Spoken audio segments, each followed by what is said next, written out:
Well, hello and welcome back to my channel. My name is Joanne and I am a law student from Australia. And I just got this alert on my phone. We have been following our mate John Barilaro and some of the things that have been deemed to be a little bit questionable, some actions. We know that the report from the Parliament, the investigation, said yes, he did interfere on it, and they put a recommendation through to ICAC.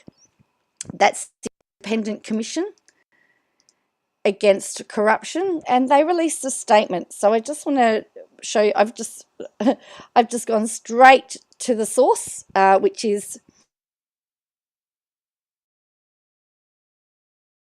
the Independent Commission for Anti-Corruption. So this is what it says. Statement regarding... Hello, Terry. Oh, I'm not too bad. Statement regarding the appointment of John Barilaro as Senior Trade and Investment Commissioner to the Americas. Dated Monday the 6th of March, which it is. It's the evening of the 6th of March here. In July 2022, the Commissioner decided to investigate whether, in relation to the recruitment of the Senior Trade and Investment Commissioner to the Americas, John Barilaro, Stuart Ayres, Amy Brown, or any other public official breached public trust or exercised their official functions dishonestly or partially, or adversely affected the honest or impartial exercise of official functions by any public official. During the course of the investigation, the Commissioner obtained information and documents from various sources by issuing sections under Section 21 and 22 of the ICAC Act and summonses under Section 35 of the ICAC Act. The Commission also conducted interviews and obtained oral evidence from witnesses in a number of compulsory examinations. The investigation did not find any evidence of corrupt conduct. As a result, the Commission has discontinued its investigation. Pursuant to Section 14.2 of the ICAC Act, the Commission has made a limited dissemination of evidence obtained during the investigation to the Secretary of the Department of Premier and Cabinet for information purposes. This information remains subject to Section 111 of the ICAC Act. The Commission does not propose taking any further action with respect to the matter. The Commission will not be making any further comment. It's a very interesting point, Terry. I wonder. So this was the... I saw the headline and I went, this is unbelievable. It's unbelievable.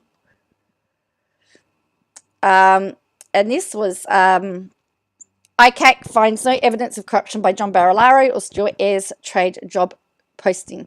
I know, Rufus, isn't it? They found no evidence of corruption. We're going to have a look at their definition. We'll go back and have a look at ICAC's definition of corruption. So this is the Australian broadcaster, the Australian Broadcasting Corporation, the ABC, reporting here. It says that the opposition labelled the appointment the jobs for the boys scenario, and don't forget the parliamentary inquiry also said it had reeked of jobs for the boys. So it had a couple of parliamentary inquiries. Mr. Barilaro was the former trade minister, left politics when he was appointed to the US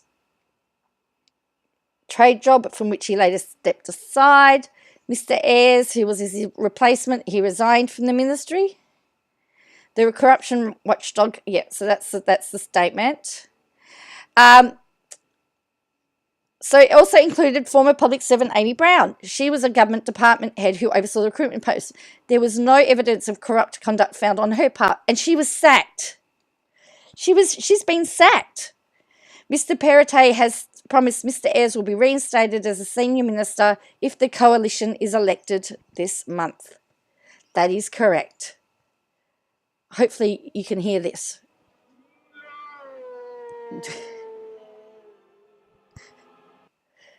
I hope you heard that. That was my reaction. That was my reaction. That was my reaction. No! So let's go back to ICAC. So let's have a look at the ICAC site, because I think we need to have a look at this a little bit closer. Something, I would be, yeah, so let's have a look at what is corrupt conduct. Let's have a look at ICAC's definitions, sections 7, 8, and 9 of the, let's look at their own act. Corrupt conduct is defined in sections 7, 8, and 9 of the Independent Commission Against Corruption Act 1988. For the purposes of this act, corrupt conduct falls within the description of corrupt conduct in either or both subsections 1 or 2 of section 8, but is not excluded by section 9. Corrupt conduct comprising a conspiracy or attempt to commit or engage in conduct that would be corrupt conduct under section 8, 1 or 2 shall be regarded as corrupt conduct. Yeah, all right.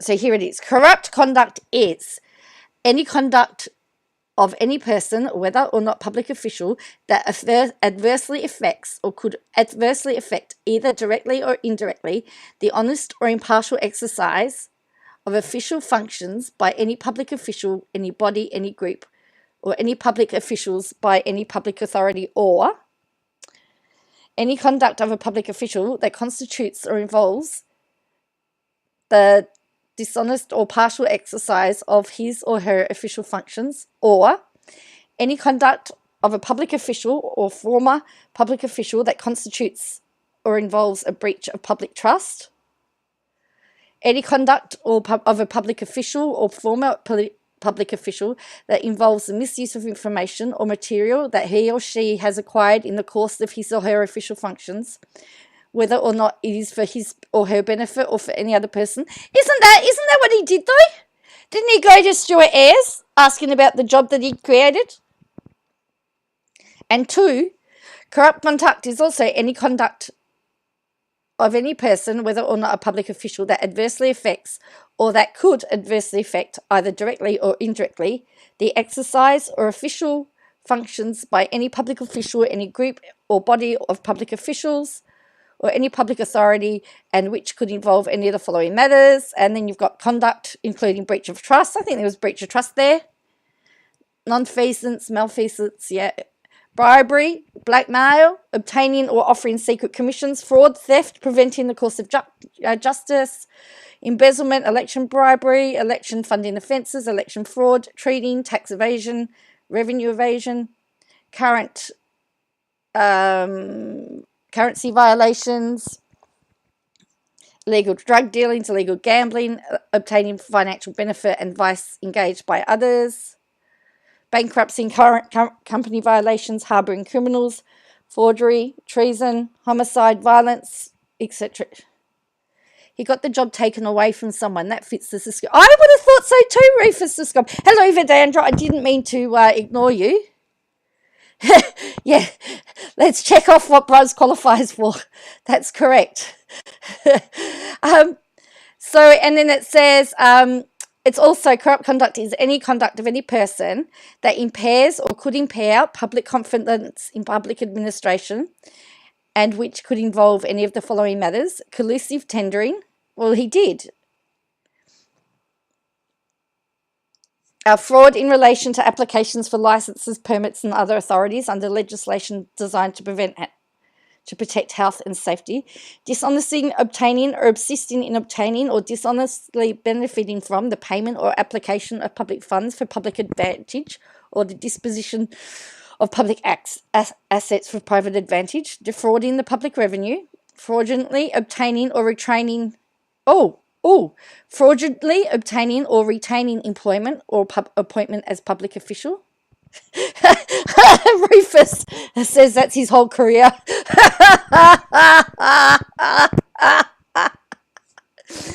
Well, hey, actually, it's still not over yet. They've still got the ICAC. They've still got the investigation into the bushfire funding that ICAC's supposed to be looking at. Remember that it was the Auditor General said that his office had interfered with where the allocation of funding went. So that meets a couple of here too.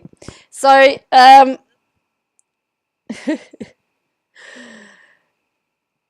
conduct that may amount to corrupt conduct under the section, even if it occurred outside the state or outside Australia.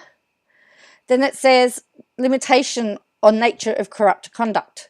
Despite Section 8, conduct does not amount to corrupt conduct unless it could constitute or involve a criminal offence, a disciplinary offence, reasonable grounds for dismissing, dismissing,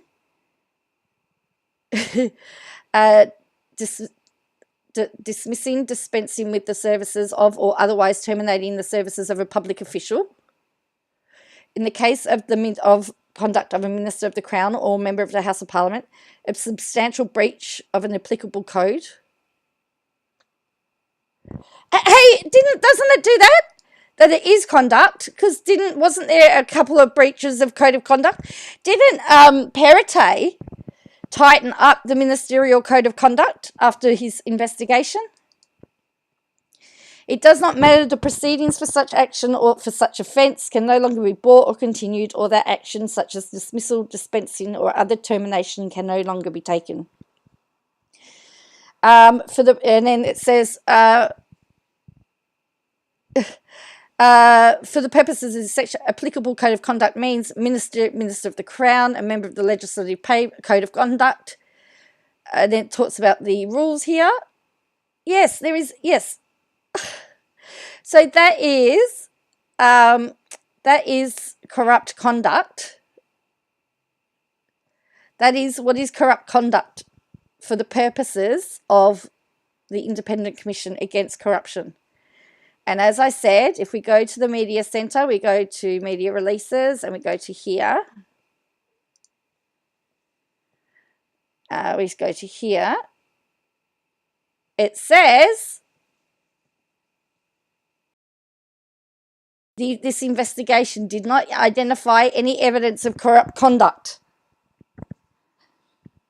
As a result, the Commission has discontinued its investigation.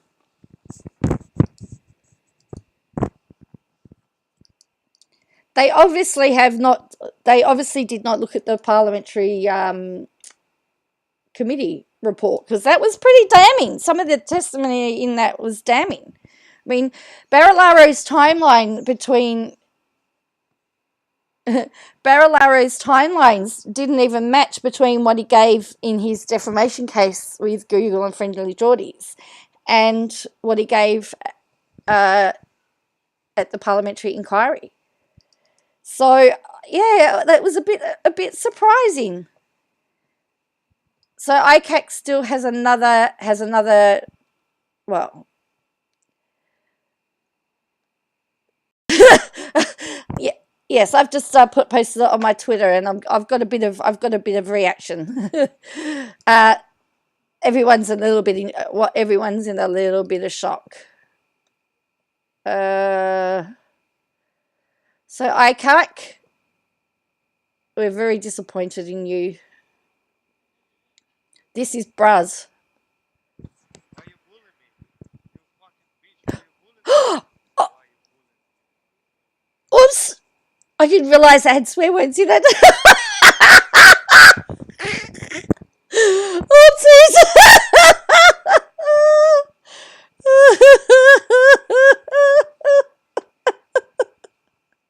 Oh, did you hear that? I hope you heard that. If you didn't, let me fix it up. Yeah, hopefully you heard that. So yeah, that is where we're at. I don't know.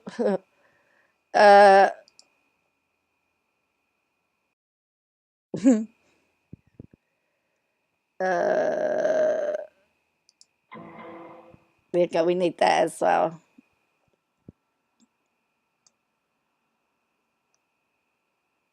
But yes, it's a bit of a. So, what are your thoughts on this? We followed this story from. For, I've still got more questions than answers. I know. I don't know if I watched Malcolm Turnbull give his evidence today before the Royal Commission today. I have to say I was a bit disappointed. He was. However, for those of you that in Australia.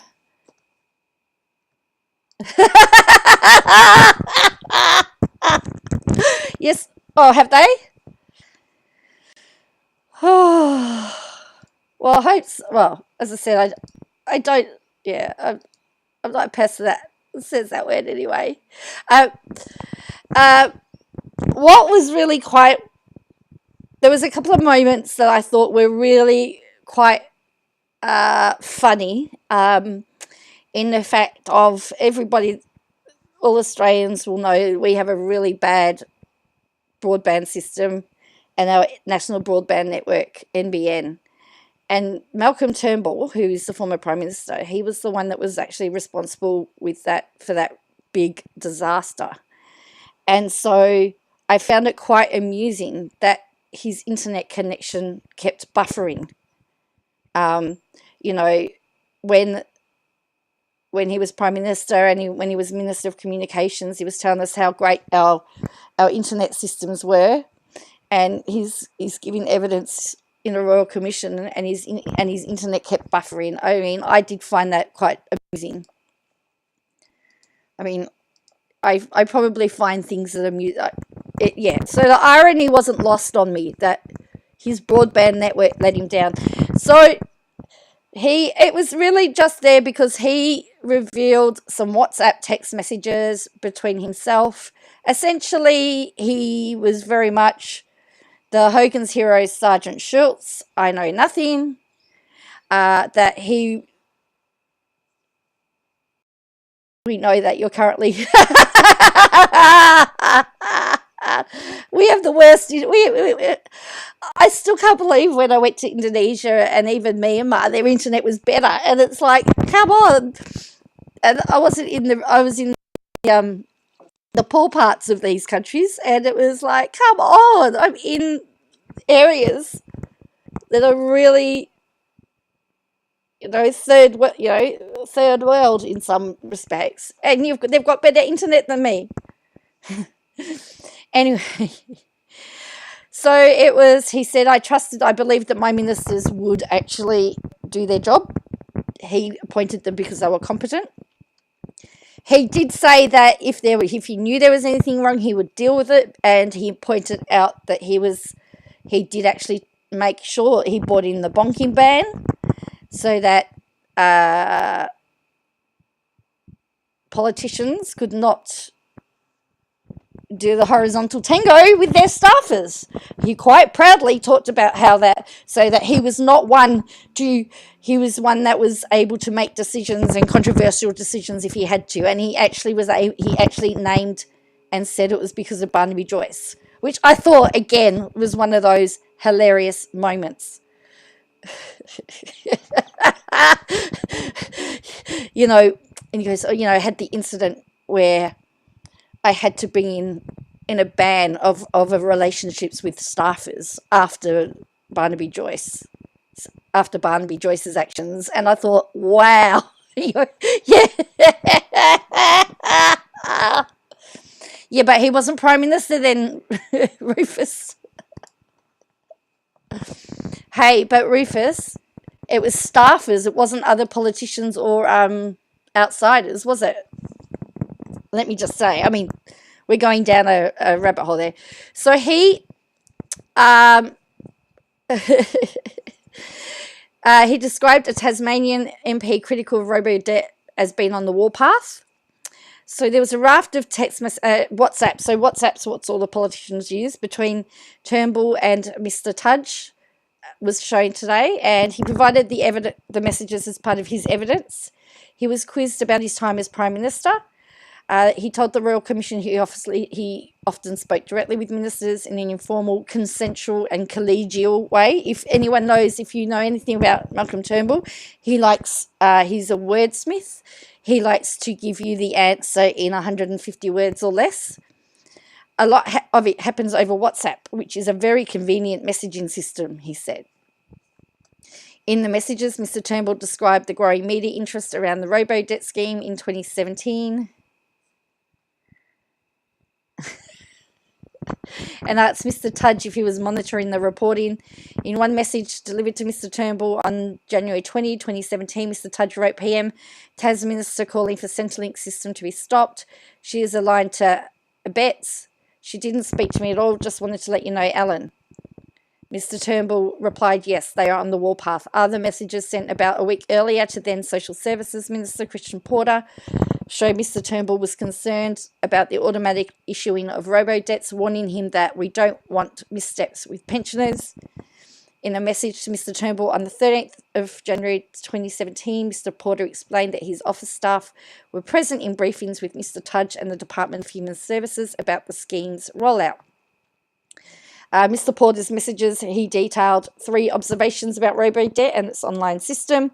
Mr. Porter said he thought more should have been known about the system design before its implementation. So, hello! The messages are coming out to say that there were problems. He went on to say conversations about pausing the scheme, but noted that doing so would be the absolute worst strategic move. The best course is to slow down, to minimise problems in the next round of letters and to fix issues quickly and silently behind the scenes. The more serious shortcomings can be fixed by a range of changes which are now being actioned. Focusing on the next mail out only on current welfare recipients will also minimise problems arising from old addresses information being on file. Mr. Porter also said the media issues are largely contained to Fairfax and ABC. The advocacy against the program will linger for those 2 outlets, but the media temperature on the issue has notably declined, and it is not a story being pursued outside Fairfax and ABC.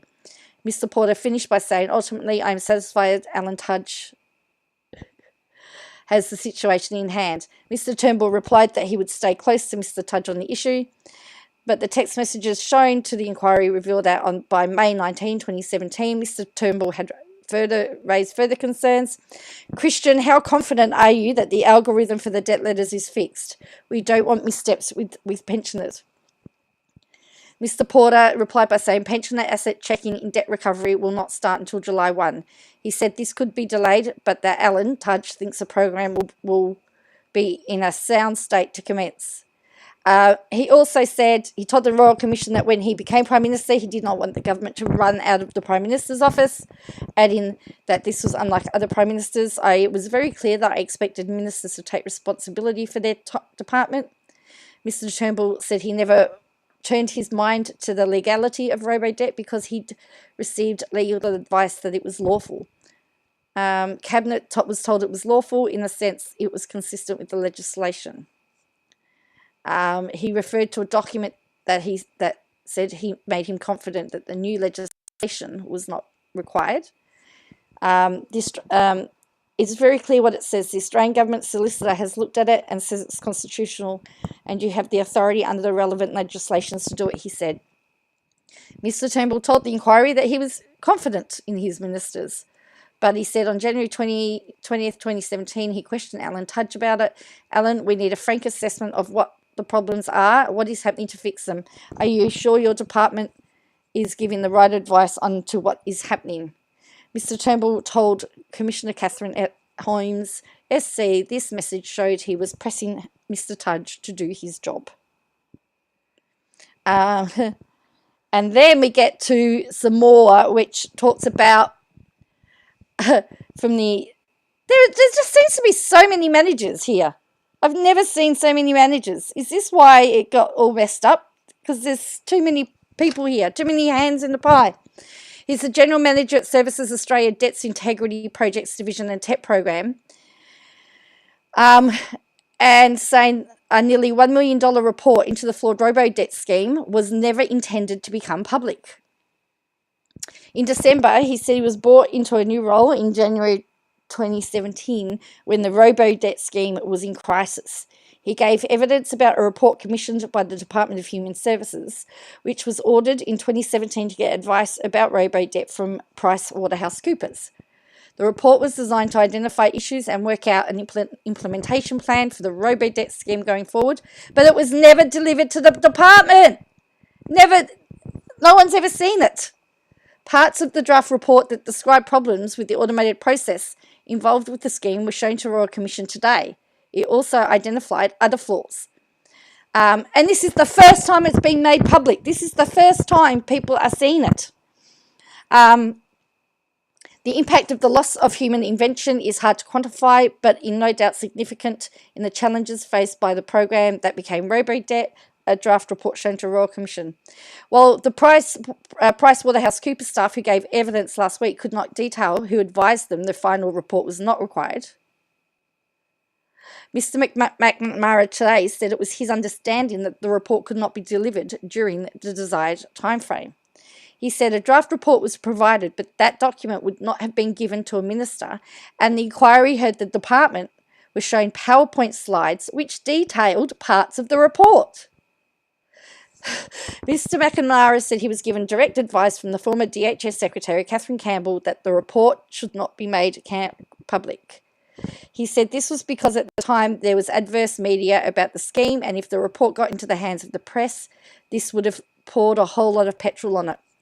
One thing that was happening internally, that it was apparent from the minister and the minister's office, the secretary, this report that they were doing, whether it's in the form of the PowerPoint form, was never to become public.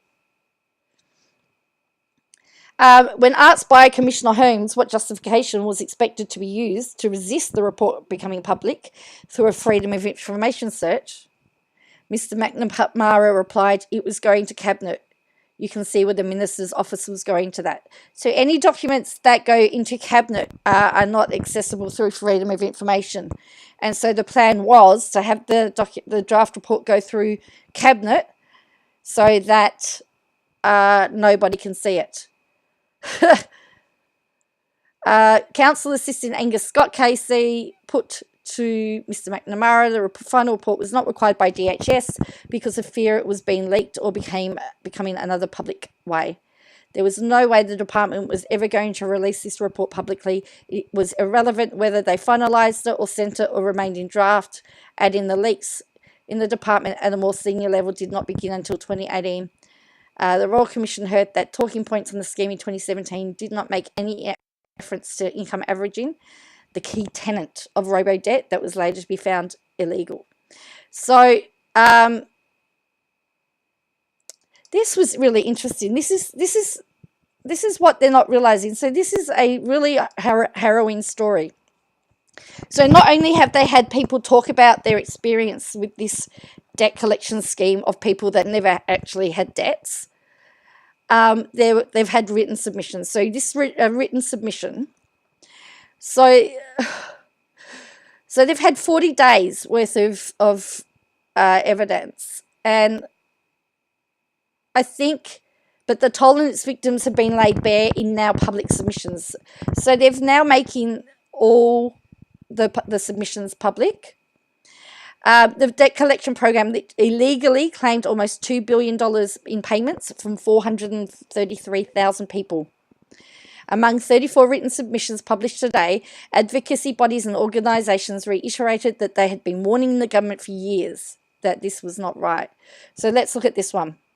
In its submission, Anglicare Australia said its network supported people on the lowest incomes and was aware of the harms the automated welfare debt recovery scheme was causing from the beginning. One of its case studies referenced a single mother in her 40s who was told she had a $12,000 debt. The mother of three, Shirley, received a carer's pension because one of her daughters, who has an intellectual disability and global development delay, requires constant care. The Southern Queensland branch of Anglicare had been supporting Shirley dealing with anxiety and depression for 2 years when Centrelink suddenly called at 5 p.m. on a Thursday evening to inform her carer's pension she was expecting to receive the next day had been suspended and she owed $12,000. I was panicked and confused, Shirley is quoted. I was trying to talk to them and I said, you just can't cut me off. How am I supposed to support my kids and myself? I have no money to cover my bills this week. All she could say was, go to the Salvation Army, get food orders, and ask relatives and friends to help you until you get your new start approved. She didn't care. It was a very difficult time, a very stressful time. I didn't know what I was doing. They just said, contact the Salvation Army. They didn't give you a number. There was no hope, no address. Just deal with it yourself. The next day, she contacted Anglicare. It threw her into absolute panic, the submission said. The bizarre thing was, we saw a member of staff at one desk an hour and a half later. We saw some 5 yards away and got completely different advice. But for her to be told at 5 p.m. that she's not going to be paid the next day and she's got her own mental health issues and her daughter with a disability, it's terrible. The support worker in the submission, and Shirley, had a lot of anxiety about what would happen with her carer's pension was withdrawn soon after, meaning she would lose about $300 a fortnight. She knows she will not be able to manage, and she says she's extremely stressed about it all, the worker said in the submission. It's a fight. So another Anglicare worker talked about having to help a young man pay his debt at $60 a fortnight. He said it's not affordable, so I tried to go in and speak to them and ask for it to be reduced to $40 per fortnight, which is more manageable, but they told me do it online. I go online, it says contact your local Centrelink. So it's this cycle. We sit down, we look at the online site, fill out all the details, and it says we cannot process your claim, go to your local Centrelink. He'd been in twice, tried online once at one point. He waited on hold for an hour and a half, and then the phone hung up. So he gave up and came and saw me. Now, this is, I think, one of the most saddest stories. So Anglicare Australia reported a 98-year-old woman who was blind. So she was an old age pensioner, was blind, received a letter saying she owed $3,000 and called one of the service's Tasmania-based financial officers in distress. A widowed client in her 90s called in tears, I don't have any money, I don't have anything to sell, I can't pay this bill. Do you think I should sell my couch? How much do you think I could get for it? The submission said. The frontline worker who helped them said the government needed to understand the impact on the systems. And so the Consumers and Mental Health Western Australia talked about mental health issues.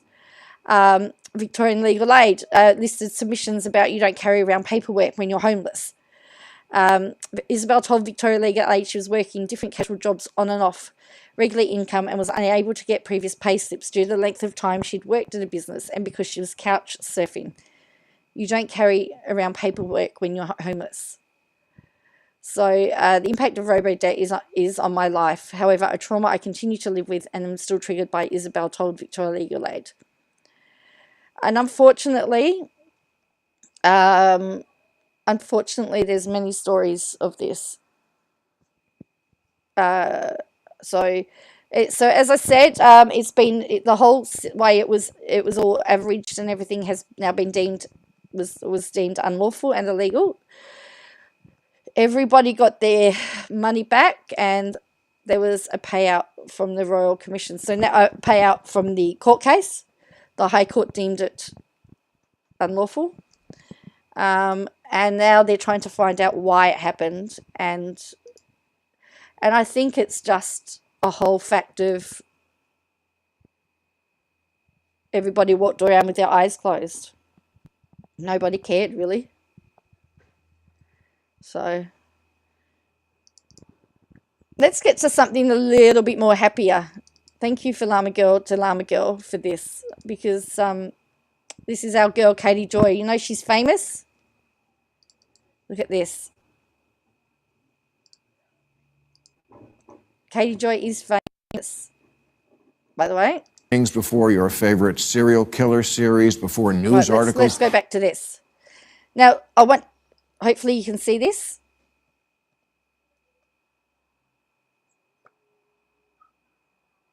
Okay, let's see if I can get this to work.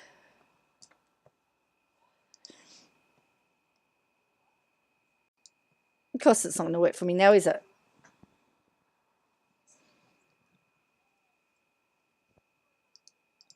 All right, no, it's not going to work for me. The point is, he's talking about trigger warnings and stuff like that. And our girl, Katie Joy, now, and what's most interesting in this, and I'll tell you what I found to be the most interesting in this. is that he refers to her as a blogger, not as a journalist. He doesn't put her in the outlet category. Let me just see if I can reload this.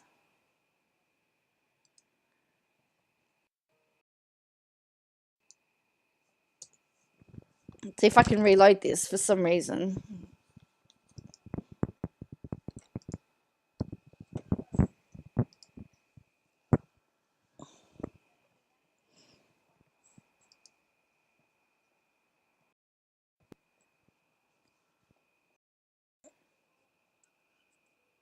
Okay, let's have a look at this. See if we can get this going. So thank you to Llama Girl. So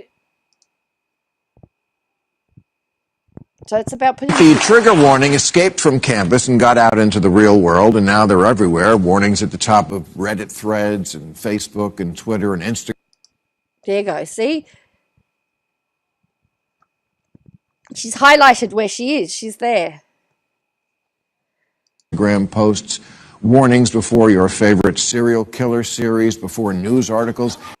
Now, did you notice that that the self-declared journalist didn't come in news outlets. She came in under...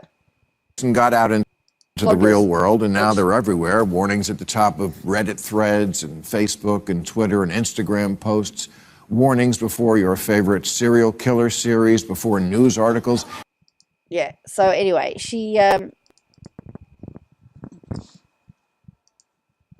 So she's come up there. So that's about trigger warnings. So, and I'm not going to really talk much about it other than to say that she's gone down a really big rabbit hole, and it's really quite sad.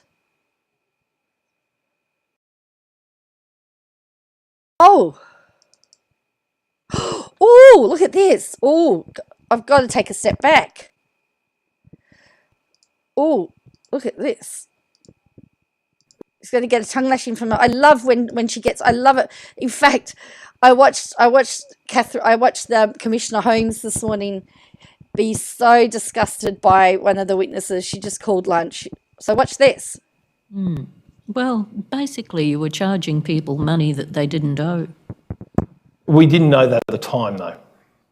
Well, the chances were there because you could see that for people on uneven income, averaging would not produce an accurate result. Yeah, but now we know that in terms of what the Act is capable of supporting in terms of debt raising. We didn't know that at the time. I'm not talking about the Act now, I'm talking about fairness and accuracy. You must have known that averaging was liable to produce debts which were false. Well, no, I wouldn't say false. I still think what we're doing, even if we use pay slips... This guy's a tool, in my opinion. We are still estimating what someone's fortnightly income is. Unless we have a pay slip with daily information or is wholly contained in the Centrelink pay period, we are estimating their income. Okay, all right, here's my question. He's talking about they are estimating the income. So how can you say that the income's wrong if it's only an estimate? It's a lot of Australians, I think it's 25% of Australians get paid monthly. So that could be over 3 Centrelink pay periods. Now, at the time, we would have thought we could divide by, say, 30, 31, depending on the days, and just allocate it across. We now know we can't do that. And does it produce an inaccurate figure? Well, it possibly does. And now we know we can't do that. We can't do it with any information, including PAYG information. Yeah, but that wouldn't produce an inaccuracy of the proportions of averaging across a year for somebody who's worked for 4 months. It might, though, because remember the PAYG data comes with dates. So it is conceivable the PAYG data said 1 July to 31 July, and I have a monthly pay slip as well. So sometimes it will be significantly different. And it's a data question of how different it is. But no, I mean, I don't think it's an excuse, but the conversations internally were very much, we've always done this. And therefore, and we're only doing it where the customer either agrees to it or the customer doesn't engage, and we're happy that we have actually notified them of the review. Well, there you go.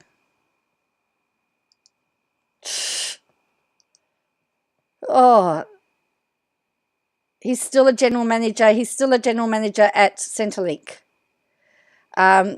This Jeremy Potson says, I'm sorry any victim that has to see this rubbish, and I'm sorry anyone still in the system that has to deal with public servants as reprehensible as this.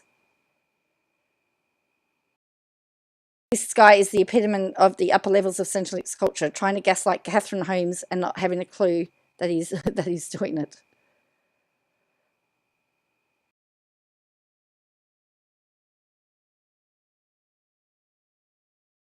The Costanza defense. It's not a lie if you believe it to be true. That was infuriating to watch. Look like the commissioner internalizes an eye roll at about the 20-second mark. Me screaming in the void, the debts were false, the debts were false.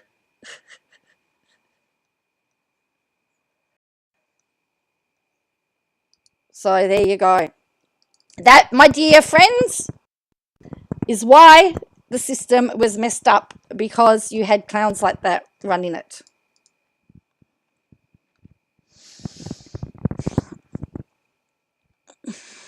So, and now we're talking about clowns. Let's get on to MGL for a little bit, because MGL and this tow, her behaviour has just been catastrophic over the last few days. If anyone's been following along, I cannot believe it.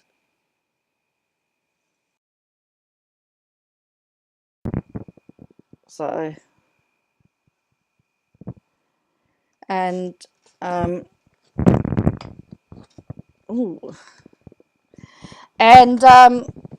yeah, and then there's internet YouTube drama with a creator taking out a restraining order on another creator. So one creator can't talk about the other, but this creator has done everything that she's accused the other creator of doing. And if you are going to, behave in a certain manner, you can't complain if it comes back to bite you on the butt. I'm just saying.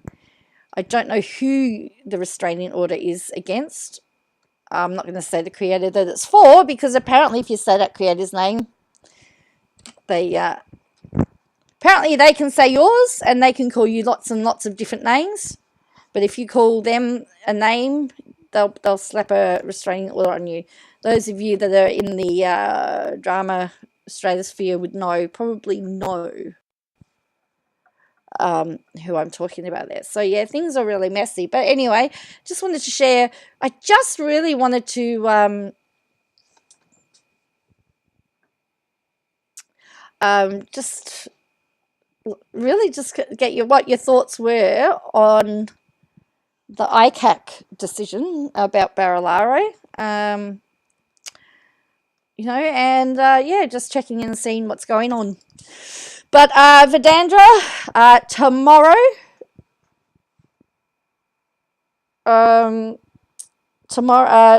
will be another planning video dropping. Yes, you're going to get 2 this week. Ooh, breaking news. Someone's just tweeted, from a Canberra journo, there's talk of a leadership challenge following today's question time. Many unhappy with Dutton. Ooh.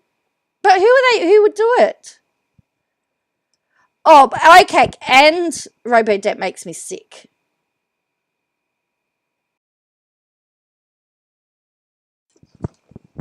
Oh, apparently Monique Ryan ran rings around. Well, let's have a look at this. It says Monique Ryan. So, Rufus, there could be a leadership spill. Question is for the Minister for Health. Order. The member for Kooyong will resume her seat.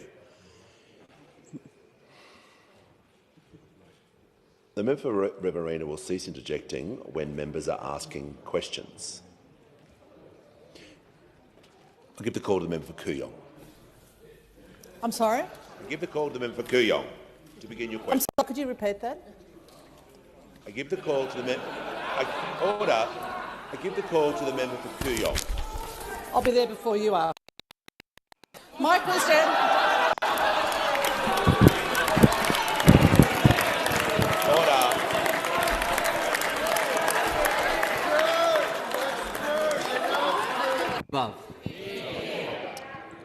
call to the member for Kooyong. Thank you, Mr Speaker. My question is for the Minister for Health. Order. The member for Kooyong will resume her seat. Dutton apparently The member is for mouthing Riverina will something. cease interjecting when members are asking questions.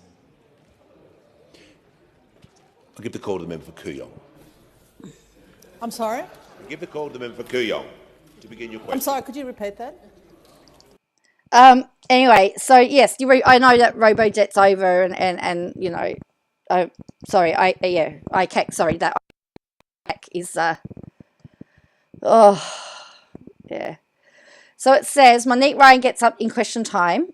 Microphones don't pick it up, but Peter Dutton appears to be to mouth something about Prime Minister in her direction, and she says, "I'll be there before you are." I wonder what he said to her. So,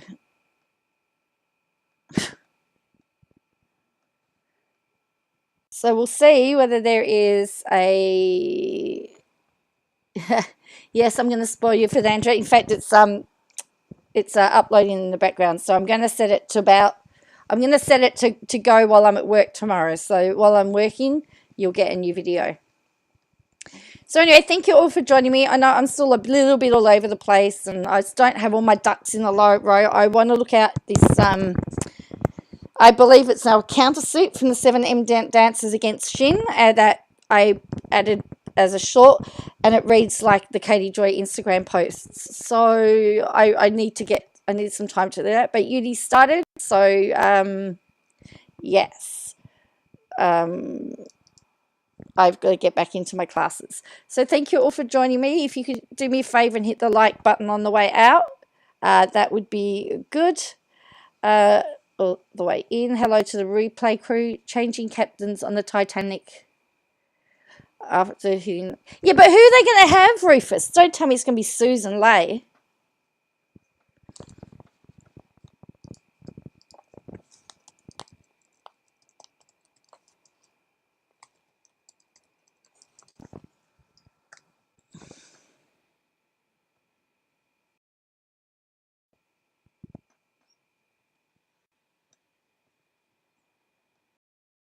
So, or is ScoMo going to come back?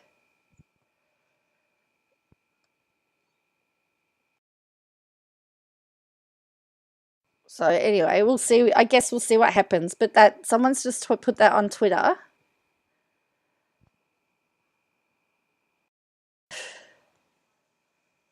This is what it says here. So this person called Studio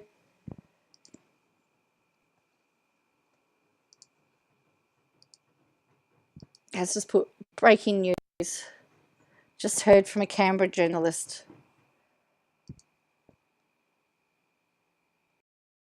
Yeah, Morrison will put his hand up to re-enter into the fray. Well, it's funny because not Angus Taylor, because the Herald Sun today was talking about a Labor leadership bill, but that can't happen because Rudd changed the rules. So anyway, all right, I need to head off. I need to get ready. I've got to prepare so I can go to school early in the morning. So as I said, thank you all for joining me, and I will catch you again.